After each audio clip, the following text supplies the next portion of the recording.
this is the start. It's been a long time coming. We're starting this off, and honestly, I don't even want to do it. We'll just get straight to it. So we're going to pull it out of the hat, and then we'll rattle off about it, and then we'll say our last words, and then we'll just keep going from there. Right? Read your handwriting. Yeah, because it's just like scribbled. What's it say? Old teachers? Oh, old teachers slash professors. Look at that. Oh, that's probably backwards, huh? Yeah. Either way, it's sweet as cursive. But old teachers, do you have any sweet old teachers? Oh my gosh, yeah. There's like a few, I feel like. Like what grade? I had Mr. Prescorn. He was really cool in high school. Mr. Presscorn? Yeah, his name was Mr. Prescorn. He was pretty cool. What did you said in high school? Why was he so cool? Actually, I don't even remember if that was actually his name. What? Where'd you get Presscorn from? It's either Prescorn, I think. Do you remember, like, how you remember, like, names? Like, you either really don't like them or you really like them? Yeah. But it's funny because I don't like Prescorn. I do like Palucci. That's As in the name? Yeah, Mr. Palucci. That was his name? Mm-hmm. Yeah. And he, like, did announcing for our, like, team and stuff. He was really cool. Yeah. Do you have anybody? Yeah. I remember. Oh, my God. I remember this dude. He was, like, what, 6th grade? I think it was 5th grade or 6th grade. He was a substitute teacher. Mm-hmm. And his name was Mr. Bonamigo. What? I know. And I know some people remember this. I know Brody will remember this. I know, like, at least 3 or 4 people remember this. Mm-hmm. This fool's name was Mr. Bonamigo. And he gave everybody in the class nicknames. And I think... and I remember I went home and told my dad, and he was like, look, that's low-key racist. Like, he gave people some crazy-ass nicknames. Like, I think he called me either Frozone. Yeah, I think he called me Frozone. And he called Brody Buckwheat. And I remember he called my friend Daryl. I can't remember what he called Daryl. He gave everybody nicknames, and I thought it was so cool. Can't and he had remember candy stuff and like stuff, and like, yeah, I know, it's weird, huh? But I remember he was just so cool, and he was like a bigger dude, and he had glasses and like a sweet goatee and just like a big nose. And I don't know if he was bald or if he had hair, but he was cool. Like I said, he was just a substitute teacher. But he was the only substitute teacher I remember was older was Mr. and Mrs. Bachman. Bachman. Mm-hmm. And they were terrible. They were bad? Yeah, they're just mean. Like, just old and just mean. That was like 8th grade. Yeah. Yeah, they just like come in, just be just so mean. Just come in and be mean. Like, yeah, like it's just like, it was so scary. Like at some point, like it's just like, dang, like I wonder if they're still even teaching or what they're doing like now. You know what I mean? Like that was 8th grade. Like they were old then, so it's like, yeah. I remember, Madam Hoffman. She was my French professor. She was my French teacher. Yeah, she was. That makes sense. Serious. She was serious. I remember going through college and learning about psychology. And I studied a lot of cognitive psychology, so it was like, one big part of it was like the psychology of how to learn something. Like, how do you learn? And how do people learn effectively? And like, how do you know what I mean? Like, how do you learn in class and actually be able to retain information past the class? Like, you know what I mean? And so they were saying you need to have 3 different kinds of teachers. Like, one teacher needs to just introduce you to the material and let you make mistakes. Another teacher needs to be able to let you show you how to branch out and show you to the intermediate and advanced techniques of whatever you're learning, or not even necessarily the techniques, but subject matter or whatever. And then the third kind of teacher needs to be the kind of teacher who understands all those different areas and is so strict that will not let you make mistakes. There's no room for error. Will not let you make mistakes. And you it's almost like a rat in a maze. Like, oh no, you can't go. Oh, no, that's wrong. And that will just hone what you're learning until it's like tight, like completely like specific. And it's like, I never really understood having that kind of teacher, because I don't think up until that point I ever had a kind of teacher like that. Mr. Waldron. Mr. Waldron. I knew Mr. Waldron. No, Dr. Waldron. Oh, God. That's the same dude. Dr. Waldron. He's the nicest dude. Like, I swear he's so nice. Heavenly Father. But that class, he is Satan on earth. It's so bad. Heavenly Father, I did not like that class. In any way, shape, or form. That class is BMS 300. That class bent me over. That class is so hard. So hard. From behind. So hard. It is so, I cannot stress enough. And hey, maybe, I know some people did great, and some people got great grades and passive flying colors. Very few people. That class is ridiculous. BMS 300, and then anybody who graduated from CSU and had like if you had a psychology degree, for some reason you had to take this BMS 300, which is like human anatomy and physiology, and it was ridiculous. Like, super intricate. Like, exactly. Doctor questions, like you're going to med school or something. And so some of the questions would be like, so if I introduce toxin H into the mitochondrion of the parent cell, what would happen to 6 generations down to the daughter if they still had toxin H into their alpha B subunit? I literally read those and be like, and then it would be like A, B, C, B but not D, yes, A but not C, and then I'd be like, all of the above. What? There's like A, B, C, D, E, F. Like, that's not even fair. I can't even guess. Yeah, every time I go down, I'm like, okay, A but not B. That seems like it's it. B but also C. That could be it too. But A sometimes. That's what stressed me out so bad. I'll sit there and cry. Like, I could cry. I literally would just look at it and be like, it's hard. Not hard. I'm not a dumb person. That's what I'm saying. I like to think I'm a smart dude. Jesus Christ. I couldn't do it. Like, I would literally just like open the packet and I'd be like, I'm fucked. Yeah, I've literally done that. I studied and I'm fucked. I studied and I'm fucked. Like, I had never been so clueless in a test that you just start laughing. I was like, okay, well, yeah, I could fill this randomly and it probably end up with better results than if I just did it. Like, it was so bad. That was bad. It was so bad. So yeah, that was an older teacher. He was a good he was a good teacher. He was a great professor. Honestly, he was really good. He was really there for you if you wanted to learn, and I'm sure he has flying reviews on I'm sure he has raving reviews on Rate My Professor, if you've ever seen that. If you anybody's watching this and about to go to college, go to Rate My Professor and you'll see that. And you'll see these are raving reviews, like good. Yeah. He's a good professor. He's a good professor. I can't hate on him. It's just he's a crazy good professor, hard class. But if you go on one of those websites, it's gonna be like worst class ever. So hard, cannot pass. Like, don't take this class. I mean, you don't have a choice. You have to take the class. It was so crazy. Heavenly Father.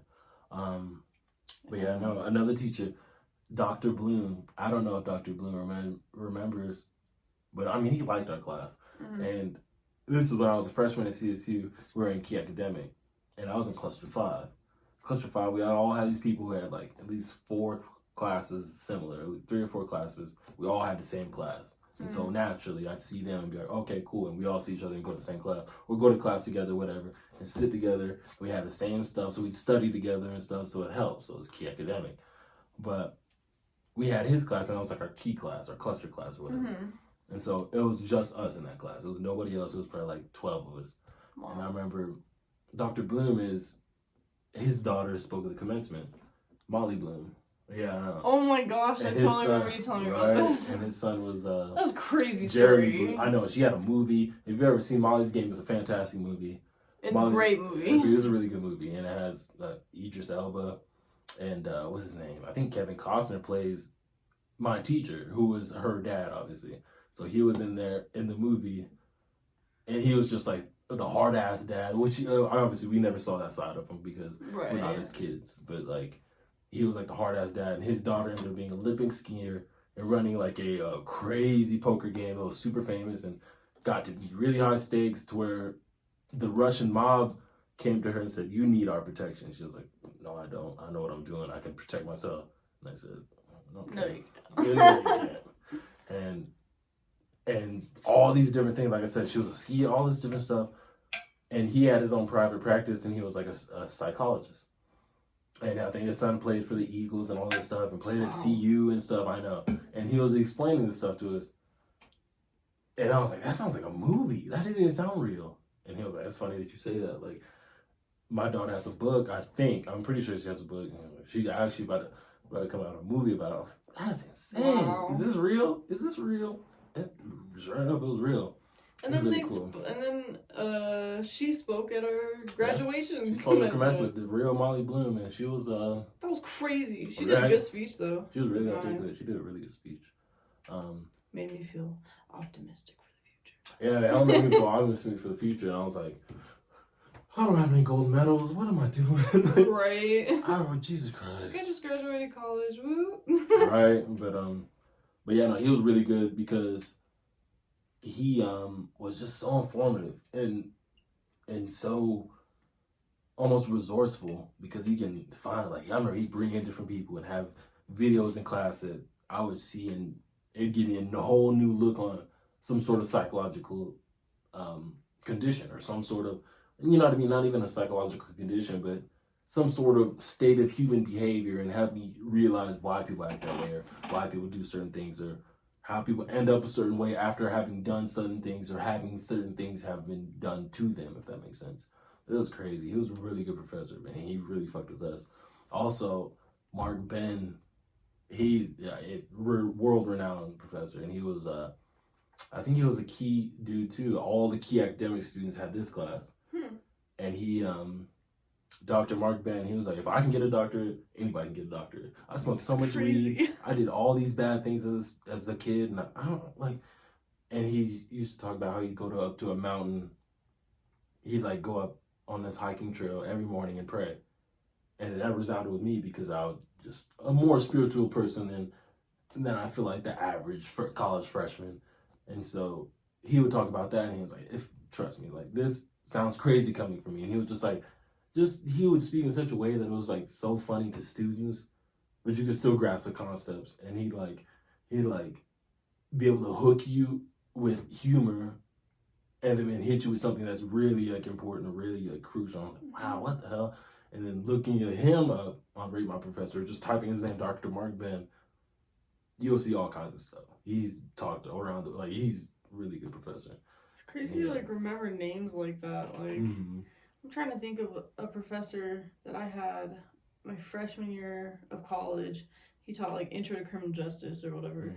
And he's actually what had me go and do the criminology major. And I can't even think of his name right now. But I'm terrible at names.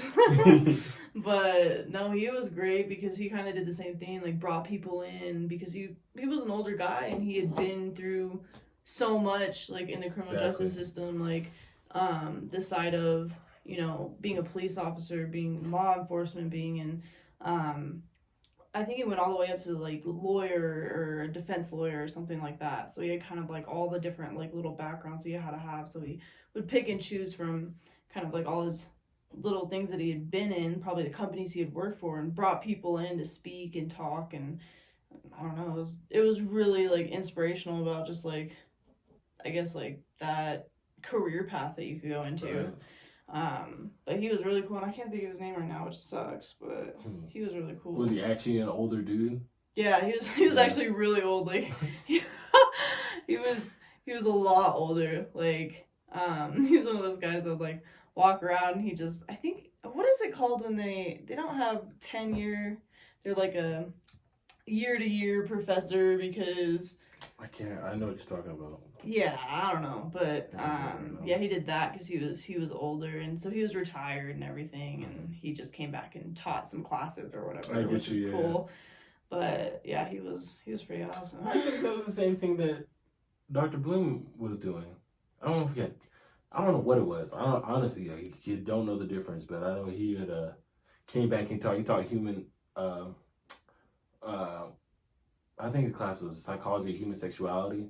And it was such a hard so much class. Stuff about that a lot of stuff, right? See, it was such a. I never took it, but class. Like everybody said, there's like it was so cool. Oh, and so cool. All the stuff you learn is so cool. And he taught that class, and he was like, "If you guys get the chance, try to take this class, but I never got to because I just couldn't get into it. Really? It was just so in demand. I never tried to get into it. I think I just ended up taking other classes just to be like, okay, cool, I'm done with whatever that like need was to graduate.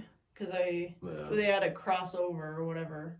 A lot of my classes, since I was a double major, had a crossover between the two, so I had to take certain classes so they were like in both majors. So I had to be really careful about like what electives I took and stuff, because if I'm taking an elective for this major, then you want to have that be a core class for this major. So you don't have to like take 2 whole separate majors and take all those credits. That would suck. Some of them cross over. So I didn't really get to choose as much of what I wanted to take. You had probably a real narrow. Yeah. You had to do this. These are the ones that cross over. I get you. Yeah, but it was just cool. Right? Yeah, no, those cats weren't even. Guys, I talked about Dr. Bloom. I mean, he's not old. He was probably like, I don't know, like 40s, 50s. I feel like the professor I'm talking about is like Dr. Walren's age. Like, pretty old. How old did you say Dr. Walren is? Maybe. He's not that I old. want to Relax. I want to say he's like low-key like 70. That's not bad.